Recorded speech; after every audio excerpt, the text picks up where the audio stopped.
Hello, everybody, and welcome back to another Career Chats. I'm Natasha Wilkerson, Director of Space Club, brought to you by Communities and Schools of San Antonio through the NASA New Worlds Await You program led by the WEX Foundation.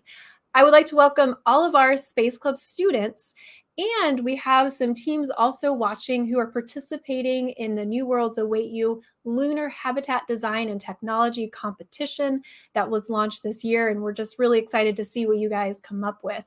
But today, for our career chat, is a special guest who's going to be very helpful for those participating in the competition, as he's very knowledgeable on space architecture. So as a reminder also for Space Club students, stick around to the end because there will be a raffle like we always have. So let's get to our career chat. So our guest today is Sam Ximenes. His current job, he has a couple different roles. He's a space architect and founder CEO of XArc Exploration Architecture Corporation, as well as Astroport Space Technologies and the WEX Foundation. And we're going to give him a chance to tell us what all those different organizations are. His background, he has a Bachelor's of Environmental Design from Texas A&M University and a Master's of Architecture in Space Architecture from the University of Houston. Sam, welcome to Career Chats. Well, hello. How you doing? Hello. I'm doing good. Glad to be able to talk to you all. Well, to kind of start us off, I think the students were like, okay, what exactly does he do? There's so many titles and different organizations. So can you give us an overview of each of these different groups? Well, it's not just students, but also people that I work with. They don't understand how I interact with all these different groups and different organizations. But they all have one common purpose. The purpose is to go to space and to colonize and to be multi-planet species at some point and developing the technologies for that. So let me just go through the three organizations. So Exploration Architecture Corporation, or XArc, was my first company that I founded in 2007. So we're about maybe getting close to 22 years old, 20 years old. Can't compute it. It's been so long. Let them do the math. Yeah. So and that company was set up to do spaceport design. So we look at the spaceports like at New Mexico, where they built this first commercial spaceport called we're in New Mexico, where the Virgin Galactic spaceship took off from just recently. It was last year. And we were part of that design team. And then we decided to look at the lunar-based designs and habitation. But that didn't happen for a while because NASA had a program called Constellation that didn't go forward.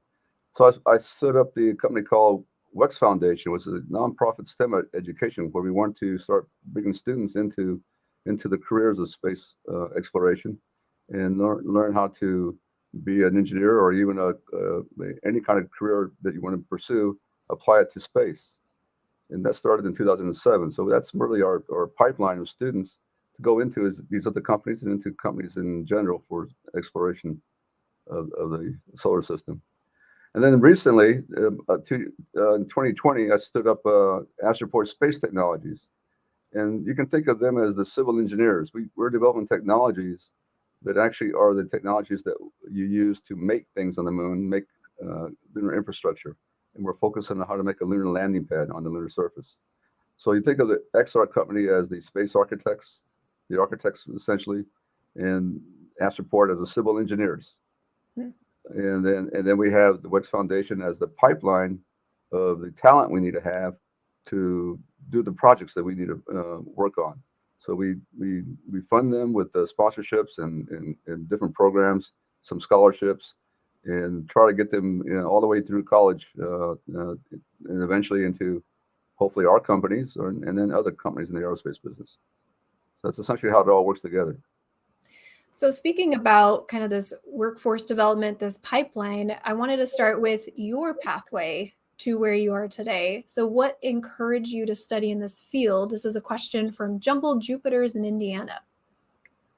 Yeah, sure. I've been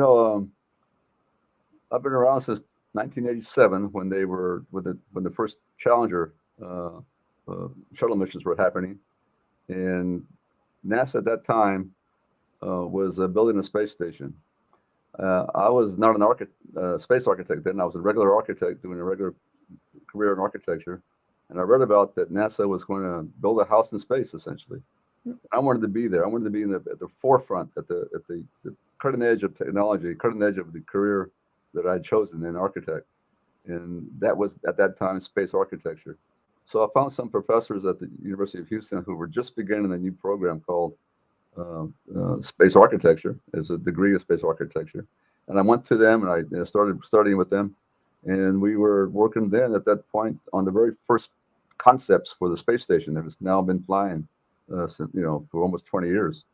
And so we were designing the habitable areas for the astronauts, and then working also on lunar bases. And that kind of grabbed me and hooked me into space. Once you get involved with space, it's kind of addictive. You really can't get away from it. It's so challenging and so exciting. And I'll tell you this right now: no matter what career you pursue, what things you think you want to do in life, whether it's being a chef, being a biologist, being an engineer, or being a lawyer or an artist, you can have a career in space. And that's what we want to. That's how we trying to focus on our students. So anyway, that the idea that I was able to work with NASA kept me in the career, and then at that time there were no space architects. There were a few, and I was one of the first ones that was able to pursue this path. Well, let's get into some of the work that you've been doing. So looking at lunar bases was one of the topics students were interested in. So our first question here is, how long did it take for you to design lunar bases from the International Space Team of Alliance in Florida? So believe it or not, this design here was a design that we did in 1987 when NASA thought they were going to go to the moon back then. Wow. NASA's been trying to go back to the moon for a long time now. It's 50 years since Apollo landed there. And you know what? A lot of these designs have not changed a lot since then. The technology has changed, and there's more technologies that are a little bit more affordable. But the basic concepts of how you do it, how you set up a base, how you build it, what you need to do to live on the lunar surface, those are not changed yet. And it won't change until we get there. Because when we get there, we'll really learn about how it actually happens. What are the things we don't know? We don't know things what we don't know, essentially. And so these designs are still relevant, and we continue to improve them because as technologies come into play as well, new technology like 3D printing.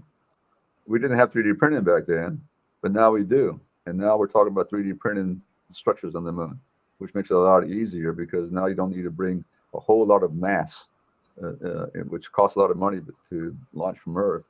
You can use the regolith, what they call the lunar soil. It's called regolith, and turn that into materials for the construction, like melting it and into bricks and hardened concrete, and making it that way. All right. Okay, so what type of technologies do you research? This is a question from Star Nova in Florida. Yeah, most of our technologies are for living on the lunar surface. How do you actually construct a base or make a landing pad? And it's not just one technology that is used for that. For example, not just 3D printing. There's also robots. How do you make the robots talk to each other and work with each other without anybody being there? That's what's called autonomous robotics, where they're smart and they know where they are in place and time because there's no GPS. Your phone uses the GPS system, and it can pinpoint where you're at any point on the globe. Well, there's no GPS on the moon, so you have to put what we call onboard positioning, and that allows the robot to know where it is in place and time and where other robots are, so they can communicate to know where they need to go to do, for example, excavation or digging a trench or leveling out the surface. And that's a coordinated effort. So those are what we call automation and positioning technologies. There are also things that human factors, for example, when we live there in these habitats, we don't want to bring dust into the habitat. and because it's pretty dangerous. The dust, the lunar dust, is really problematic. You can't breathe it because you get sick with it. It's real sharp and will cut your lungs up essentially.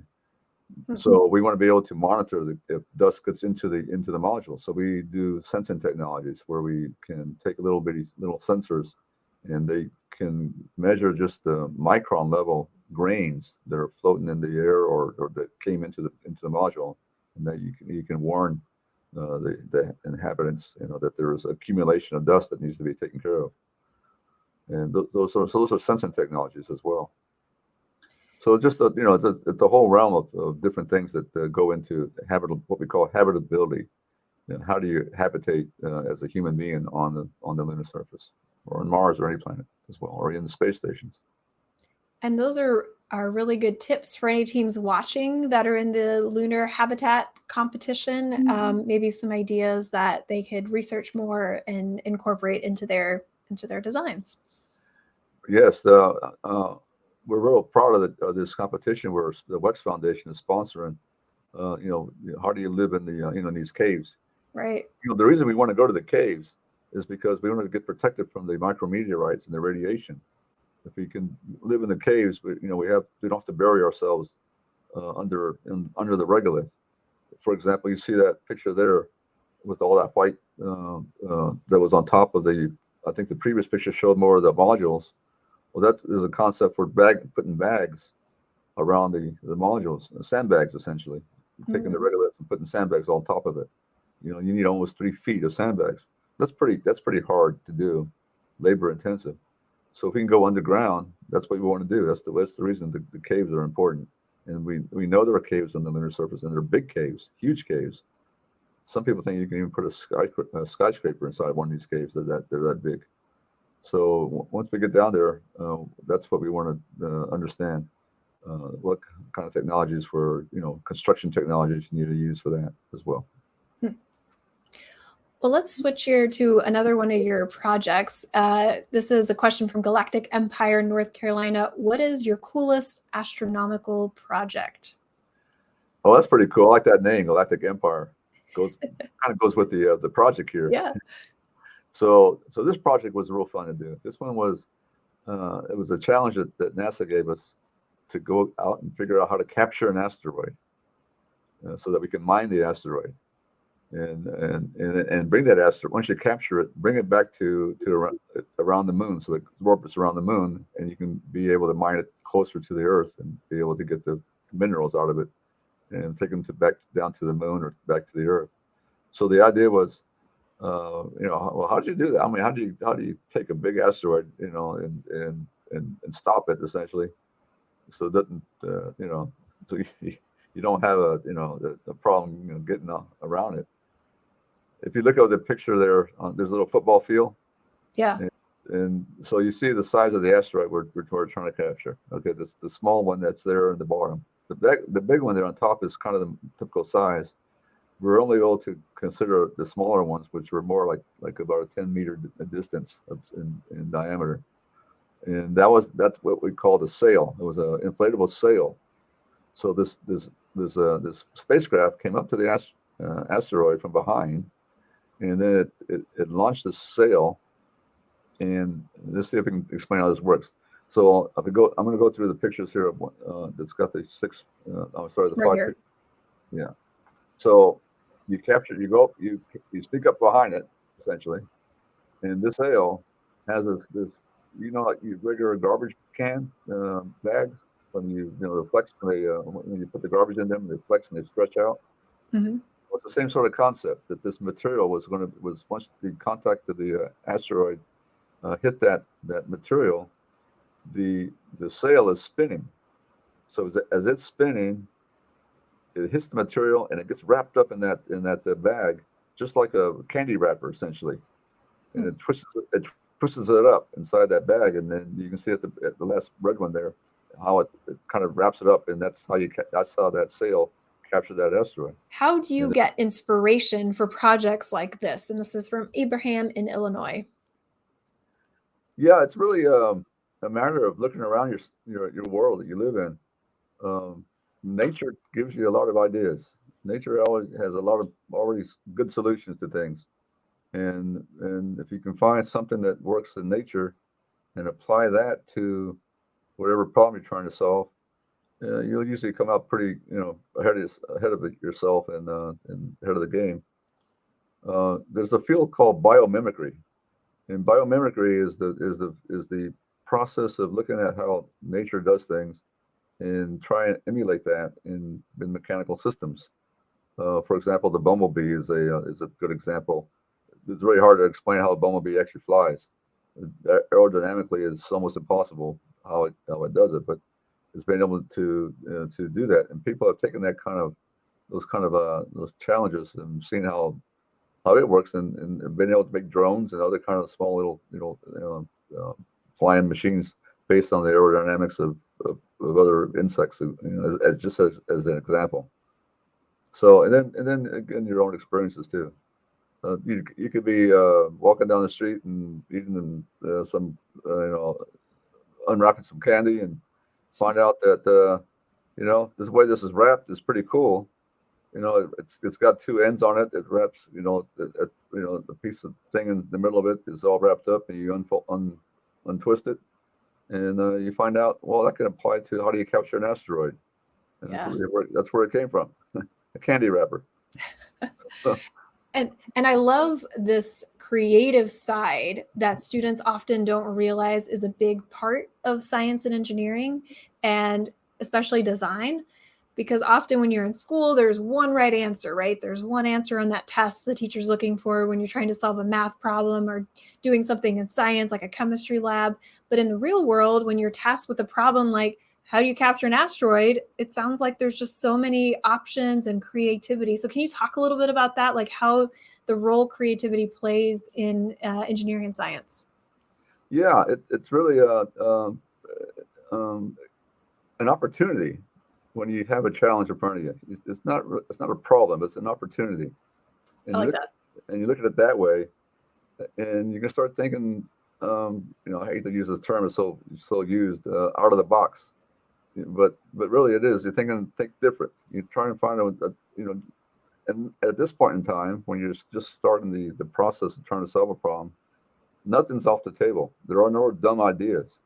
They all are valid, and until they're not valid, and you put them out there, and you work the ones that seem like interesting or seem they could be workable until they don't work, and then you go on to the next one, and you experiment.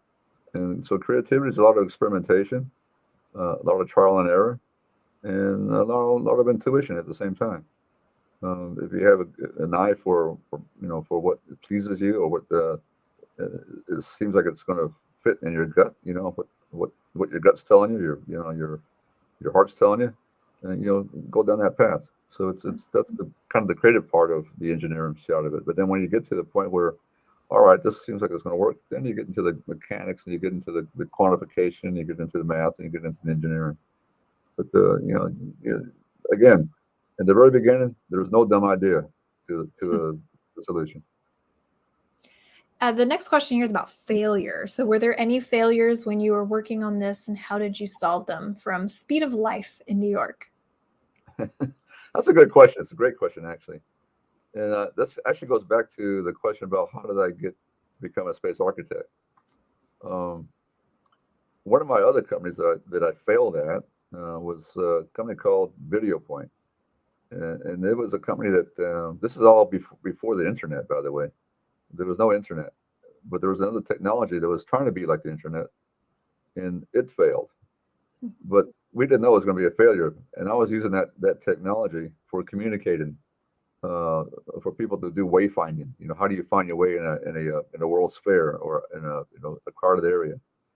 And we had a job to go put this wayfinding technology at New Orleans World's Fair in 1986, and the World's Fair itself was a failure because nobody came to it, and our role in that was to put these kiosks to tell people where to go and what exhibits were where, and we were selling advertisement on it, and because nobody came to the World's Fair, we went bankrupt, and by going bankrupt, as a company. It was it was kind of devastating. I had to figure out what was I going to do next, and then how did I pick myself back up.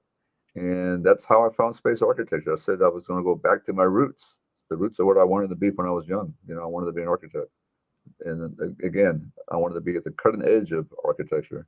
And at that time, it was space architecture. And that's when I found these two professors at the University of Houston that had this program.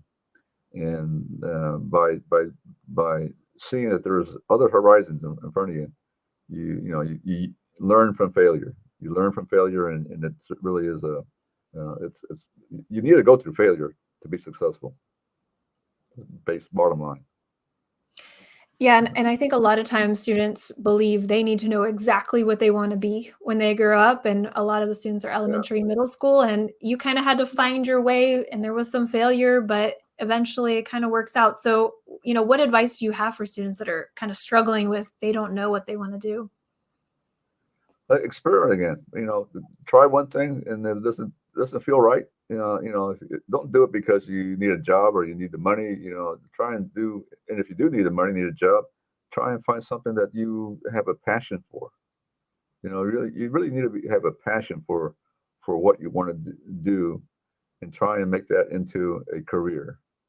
Look for things that excite you, that get get you up in the morning, and pursue those things. It could be anything, and you never know where it leads. It could be some sort of a simple type of job, or a simple way of living. But if you pursue it and you stick with it, and you like it, and you ask yourself this question, actually, would you do this for free, right? And if the answer is yes, then you have the passion. And so then continue on down that road, because they'll come back to you, and you could pay back in spades eventually. Yeah, I like that. Okay, so speaking of passions, let's talk a little bit outside of space architecture. You talked a little bit about being in the bio we sent the students, so being a city artist. And so Apollo 18 from Indiana asked, what did you design as a city artist? So this was a job I had when I was right out of school, right out of my undergraduate degree, which was environmental design. And I went to the city of South Lake Tahoe at the time, looking for what I wanted to do with my new career, my new diploma. And I was hitchhiking around the country, and I landed in Lake Tahoe, and I thought at that time I wanted to be an artist. I was going to be an artist, and I ended up convincing the city council people that they needed to have art in public places. Essentially, put art in their public buildings. Big art, big art that could be like murals, and it could be sculptures and stuff. And they actually funded us to do that. So we had a team of artists that was going around the city, creating works of art for the library and the airport and all the public buildings. And that was kind of cool. But again, I had wanderlust, and I wanted to go around the world. So I left, and I wanted to find a mentor, an artist who was a famous artist who would mentor me and become an artist. And that's where that's how I left that job, because I decided to leave and find somebody else to teach me how to be a better artist. What kind of art was it? Like, what were you designing? So it was you see here, abstract art was one of the things that we were doing.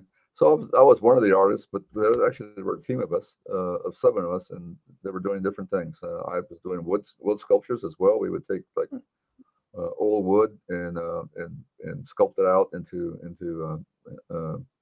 montages or murals of some sort, combine materials with it, like rocks and foams and stuff, and have some kind of a scene of it's like back at that time it was in the mountains, so some kind of mountain scene.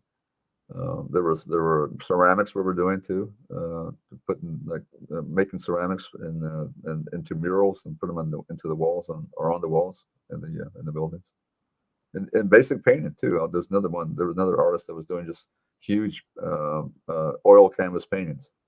He was stretching almost the wall size type canvases and making paintings as well. And I imagine that a lot of this kind kind of creative work became useful later. We talked about creativity and engineering and architecture, right? So like, how did that translate to what the work you do now? Yeah, so as an artist, you supposedly have a good eye for balance and composition and colors, and even as an architect, you need to have that skill. And so those traits transfer over into engineering, because you can engineer a solution to something, but if it's not elegant, not a simple design, and then it's going to probably, it'll work, but it won't inspire. It won't, and it'll probably have the need to come back and redesign it. But there's something I call complex simplicity, which sounds like an oxymoron. But the simpler you can do it, the more complex it is to get to that simplicity. It takes a lot to make an engineering simple and elegant, an engineering project. Yeah, that's interesting. Yeah. Okay, so as we wrap up our career chat here with you, Sam, we have a few more questions, but this is a little bit different. We call it rapid fire. So I'm going to ask you a question, and whatever comes to your head, I'm going to give you 30 seconds to answer. Oh, okay. Are you ready? Right. Go for it. Okay. How is being a founder and CEO hard? Solar circuits in Florida. Yeah, it's hard. It takes a lot of time. It takes a lot of your time. If you want to be a founder of a new company and CEO, you better be prepared to spend more than 40 hours a week. The traditional 40-hour week, you figure more like 80 hours a week, and it's 24/7. So Well, but I guess the pro is you're your own boss, so it's probably like risk reward. yes, that's the good side of it. You're your own boss, and you can do that do things the way you want. Yes. Have or will you design something for Mars? Jumbo Jupiters in Indiana. Yes, we have already. We have a design for a habitat on Mars, and that's a 3D printed habitat. It was one of our first habitat designs. We entered a competition in NASA, and we came in fourth place.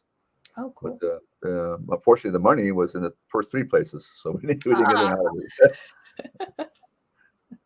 So I like to say we have projects. XArc has projects on all three planets. We are interplanetary architects. We have projects on the Moon, Mars, and Earth. There we go. I love it. Okay, Dragon Slayers in California ask, did you ever experience failure when you tried to make something? Can I talk about that? Yeah. The one I just, the failure of a company. Not all my companies have been successful. And as I mentioned earlier, you need to go through failure to learn. What was your very first creation you did for space? And this is a question from Florida. Yeah, that was the lunar-based design that we looked at the very beginning of this presentation. That base was designed in 1987. That's when my first project. That was actually my student graduate project. Oh, yeah. That's cool. Yeah. Out of all the countries you've visited, which is your favorite? The Little Einsteins in Wisconsin. Oh, that's a hard one. I've been around the world a couple of times, and they're all cool countries. So I've lived in Spain, I've lived in Germany, I've lived in the Philippines. Wow.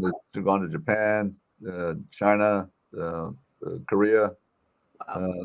All countries have their own unique character to them, so it's hard to tell which is my favorite. I guess the United States.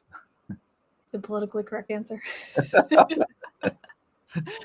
Well, thank you so much for joining us and kind of sharing your story and these really cool projects.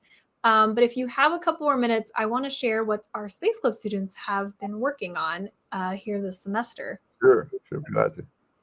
So our teams are either on a mission to Moon or a mission to Mars. So a few submitted for mission to Moon this week. We have the spacesuits you can see with like the helmet. Those are from Bloom Carroll in Ohio. So a little bit of design there. That's cool. Yeah, and the roller coasters you can see from Wilkins in Illinois. All right. And our second highlights is for Mission to Mars, which I'm actually going to play an epic video for you. So just sit back and enjoy the show. All right.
What'd you think? Those were cool. I really enjoyed that.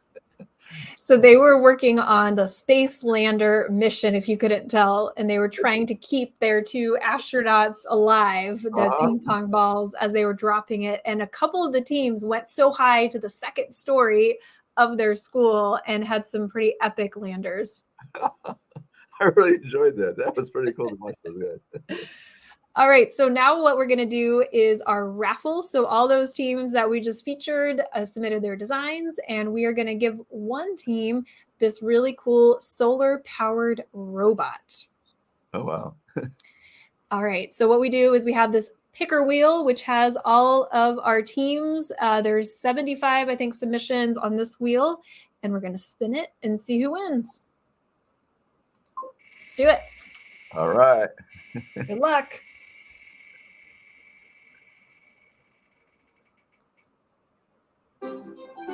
Ooh, Among Us from Face Middle School. Congratulations on winning the solar robot. All right, so that brings us to the end of this week's Career Chat broadcast. So thank you again, Sam, for joining us. Any final thoughts or words for all the students watching? First of all, thank you for having me here. I really enjoyed it, and it really, especially seeing that video, it really inspired me to think that you can have an idea and you can go with it. It's fantastic. So my parting words would be to just follow your passion, and keep up with it. If you think you want to go in some direction and it makes you happy, go for it, and don't give up. I love it. Well, good luck to all the teams that are working on that lander challenge, our teams that are in the competition, coming up with your habitat designs, and we will see you guys next week. Bye-bye.